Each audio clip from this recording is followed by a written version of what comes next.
Assalamualaikum warahmatullahi wabarakatuh. Halo semuanya, selamat datang di Civic Vibes bareng gue Yahya.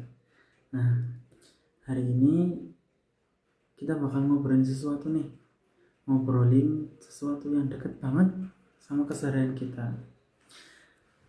Kita bakal ngobrolin gimana caranya jadi warga digital yang gak cuma pinter ngeklik, nge-scroll, ataupun cuma mainan HP doang.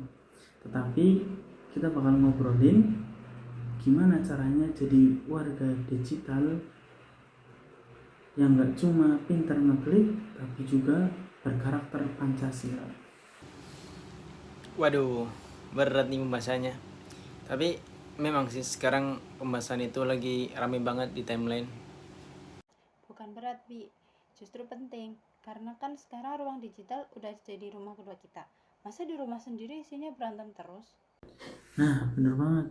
Di sebelah gue udah ada Mas Hasbi yang selalu tahu isu-isu viral.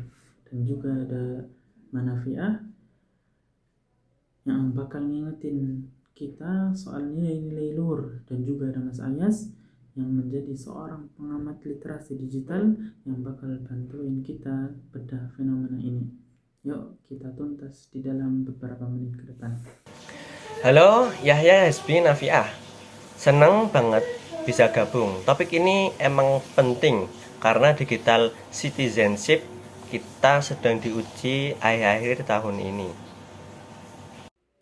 Oke, kita mulai dari isu yang pertama. Kemarin-kemarin ini gue kayaknya lihat ada berita heboh di grup keluarga, dan ternyata berita itu udah lama banget, dari tahun 2019, tapi diedit lagi jadinya kayak baru lagi beritanya. Hasbi, lo pernah lihat nggak fenomena hoax sekarang? Wah, emang benar sih sekarang tuh bahaya banget tau. Ada teknologi yang namanya deepfake. Yakni teknologi yang bisa memotong-motong video yang seringkali memutarbalikkan konteksnya. Jadi sekarang tuh maraknya adu domba yang seringkali kita lihat di platform-platform media sosial, yakni tentang adu domba, tentang fitnah satu golongan-golongan yang lain, tentang fitnah kepada pemimpin, dan maraknya atau mirisnya orang-orang negara kita itu, orang-orang kita tentunya, yakni seringnya langsung menekan tombol share, share ke sana, share ke sini, grup sana, grup sini, tanpa mengetahui video aslinya dari awal sampai akhir itu apa pembahasan yang sebenarnya. Nah, itu dia masalahnya, Bi. Kalau kita kaitkan sama Pancasila ketiga, itu lagi diuji banget itu di internet. Hoax itu emang didesain buat bikin kita pecah. Kita jadi gampang curiga sama orang yang beda pandangan sama kita. Aku setuju banget sama Nafiah. Secara teknis ini berparah dengan yang namanya filter bubble dan echo chamber. Algoritma sosmed itu cenderung kasih kita konten yang searah sama pemikiran kita aja. Akhirnya apa? Kita ngerasa paling benar sendiri dan nganggep kelompok lain itu salah. Inilah yang bikin sila keempat musyawarah dan hikmat kebijaksanaan susah jalan di dunia maya. Kita nggak musyawarah, kita cuma adu urat di kolom komentar tanpa kita bermusyawarah di dunia maya. Nah, bener banget tuh.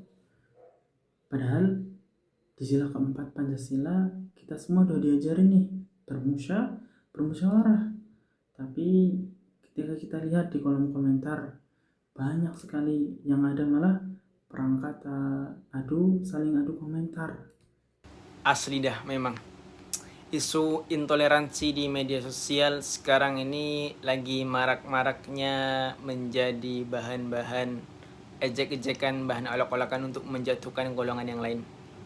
Padahal seringkali kita lihat di platform media sosial banyak sekali orang-orang yang mengupload kegiatan ibadah, kegiatan beragama, atau kegiatan sosial atau kebiasaan tradisi dari suatu masyarakat yang bahkan kegiatan agama tersebut atau kegiatan tradisi tersebut tidak melenceng dari norma-norma agama dan norma-norma kehidupan sosial masyarakat. Tetapi seringkali ada seseorang atau suatu golongan yang tidak cocok dengan kegiatan tersebut akan langsung berkomentar, dan komentarnya pasti langsung pedes banget. Padahal kita tuh Bhinneka Tunggal Ika, tetapi seringkali di media sosial menjadi Bhinneka Tunggal Luka. Yang karena apa? Karena saling menyakiti. Nah, kuncinya itu literasi digital berbasis karakter. Contohnya gini, contoh sila pertama ya. Kita harus menghormati ruang ibadah digital orang. Kita jangan menghina keyakinan orang lewat kolom komentar. Terus contoh lagi sila kedua, kita harus ingat kalau di balik layar itu ada orang, ada manusia. Jadi jangan cyberbullying. Treat people how you want to be treated. Terus contoh terakhir, sila kelima, kita jangan cuma pinter buat dapat informasi, tapi kita juga harus adil dalam berbagi fakta, menyampaikan fakta. Jadi jangan pelit buat berbagi ilmu yang benar ke orang lain. Wah, gue setuju banget tuh dengan Nafiah. Gue ngerasa nih ya, partisipasi demokrasi online kita itu harus sehat, harus bagus. Boleh kita mengkritisi pemerintah, asalkan kritis kita harus sesuai data, bukan malah kita melontarkan maki-makian. Nah, itu yang namanya warganet yang berkelas. Benar, Bi. Kritik itu bagian dari demokrasi, tapi fitnah itu pelanggaran hukum dari etika. Ketika integritas itu tetap dibawa meski kita pakai nama samaran sekalipun. Nah, jadi intinya bukan cuma soal bebas berpendapat, akan tetapi juga harus bertanggung jawab atas apa yang kita sampaikan. Betul nggak? Tepat banget. Jadi kebebasan kita itu dibatasi oleh hak orang lain. Itu inti dari demokrasi Pancasila. Oke, obrolannya singkat tapi padat. Sebelum kita tutup, kira-kira ada pesan-pesan nggak terakhir nih buat teman-teman? Kalau dari gua simple saja. Saring sebelum sharing. Jangan mau kita jadi kurir berita bohong yang bikin negara kita makin gaduh. Udah negara gaduh, makin banyak pembohong, maka stop jadi kurir pembohong yang bikin negara kita makin gak karuan.